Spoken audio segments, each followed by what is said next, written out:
انا طلبت من تشات جي بي تي ملف اكسل لميزانيه عائليه عشان اسجل فيه المصاريف الشهريه وكده، واداني الملف ده. وبعدين طلبت منه في تابه جديده يديني طريقه التشغيل خطوه بخطوه، وفعلا اداني طريقه التشغيل خطوه بخطوه بالتفصيل. بس دلوقتي هل الملف اللي تشات جي بي تي اداهولي كل المعادلات اللي فيه صح؟ وهل التقسيمه اللي تشات جي بي تي عاملها دي تعتبر عمليه للاستخدام اليومي؟ وهل لو واحد عنده خلفيه بسيطه عن الاكسل او مجرد اساسيات الاكسل ممكن يستخدم الملف مباشرة من غير ما يعمل عليه اي تعديلات؟ خلينا نجاوب على الاسئلة دي مع بعض، وفي اخر الفيديو هقول لك بنسبة كام في المية الملف ده انا ممكن استخدمه بصورة شخصية ولا لا.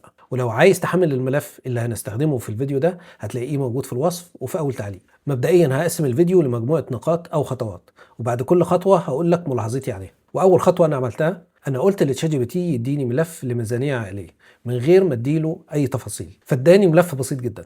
وبصراحة أنا شايف إن هو مش مناسب إن أنا أستخدمه، فرجعت وقلت له اديني نسخة غنية بالتفاصيل، واداني فعلا ملف فيه تفاصيل كتير. واضح طبعا الفرق ما بين النسخة دي والنسخة الأولانية، وبكده تكون النسخة دي مناسبة إن أنا أبتدي أشتغل عليه. هو طبعا اداهولي بالإنجليش عشان أنا سألته بالإنجليش، ولكن أنا هطلب منه يترجمه كمان شوية. والملاحظة الأولى اللي أنا لاحظتها هنا إن تشات جي بي تي في الأغلب مش هيتعب نفسه طالما أنت ما طلبتش منه، فاداني ملف بسيط جدا لما أنا ما قلتلوش أنا عايز تفاصيل، لكن اداني تفاصيل لما طلبت منه ملف غني بالتفاصيل. وبالتالي لو أنت عايز تفاصيل من تشات جي بي تي لازم تطلب منه تفاصيل، خاصة لو أنت هتطلب منه ملف إكسل فيه معادلات وتفاصيل وجداول كتير. الخطوة الثانية، بعد ما تشات جي بي تي اداني الملف أول حاجة حاولت أعملها هي إن أنا أراجع الملف عشان أشوف فيه أخطاء ولا لأ، فلقيت مجموعة خلايا فيها ايرور، فرجعت لتشات جي بي تي تاني واديته الملف اللي هو اداهولي، واديته سكرين شوت للخلايا اللي فيها اخطاء، وفعلا تشات جي بي تي عدل لي الخلايا ديت واداني الملف مظبوط. والملاحظة التانية هنا ان اي ملف تشات جي بي تي هيديهولك مش هينفع تستخدمه بطريقة مباشرة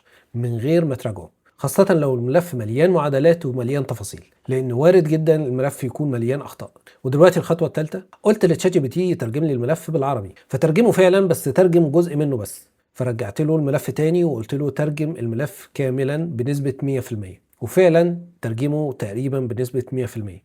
والملاحظة على النقطة دي إن لو أنت اديت تشات جي بي تي مجموعة أوامر ومنفذهاش كلها أو نفذ جزء منها بس، قول له ينفذها بنسبة 100%، لأن في الحالة دي حتى لو منفذش 100% حرفيا فهيحاول يوصل لأقرب حاجة ممكنة لل100%. الخطوة الرابعة، لما تشات جي بي تي اداني الملف لقيت الموضوع مش واضح بالنسبة لي بالظبط ممكن ابتدي شغل منين في الملف، فقلت له يديني طريقة التشغيل خطوة بخطوة في تابة جديدة، وفعلا اداني طريقة الاستخدام خطوة بخطوة بالتفصيل في تابة جديدة. والملحوظة الرابعة هنا هي ان طلب طريقة التشغيل من تشات جي بي تي هيبقى مناسب جدا لو انت مش متعود تستخدم الاكسل بصورة مستمرة، لانك لو مش متعود تستخدم الاكسل باستمرار وفتحت ملف زي ده مليان تفاصيل وجداول ومعادلات كتير كلها مرتبطة ببعض فممكن تحس انك تايه شوية. فعشان كده ممكن توفر على نفسك وقت وتقول لتشات جي بي تي يديك طريقه التشغيل خطوه بخطوه. ودلوقتي نيجي للخطوه الخامسه.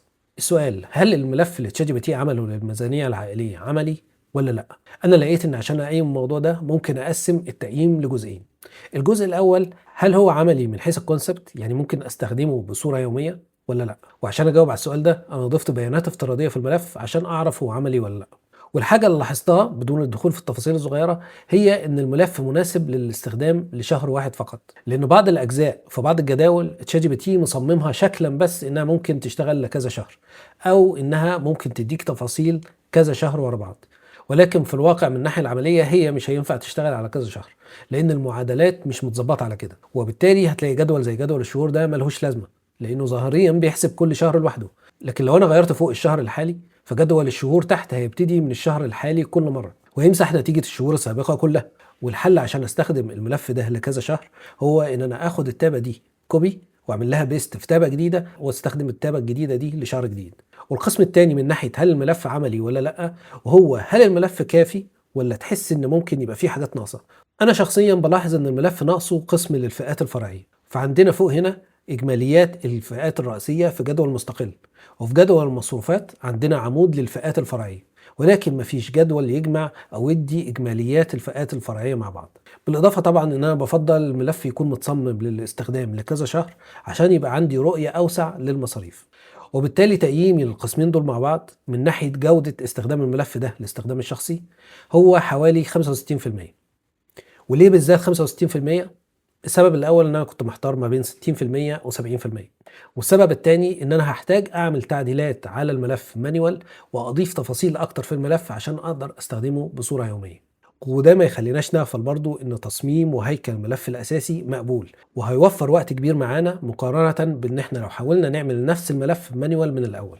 ولو عايز تحمل نسخة الملف اللي اشتغلنا عليها في الفيديو هتلاقيها موجودة في الرابط اللي موجود في وصف الفيديو وفي اول تعليق. ما تنساش تشترك في القناة عشان تشوف باقي الفيديوهات. سلام.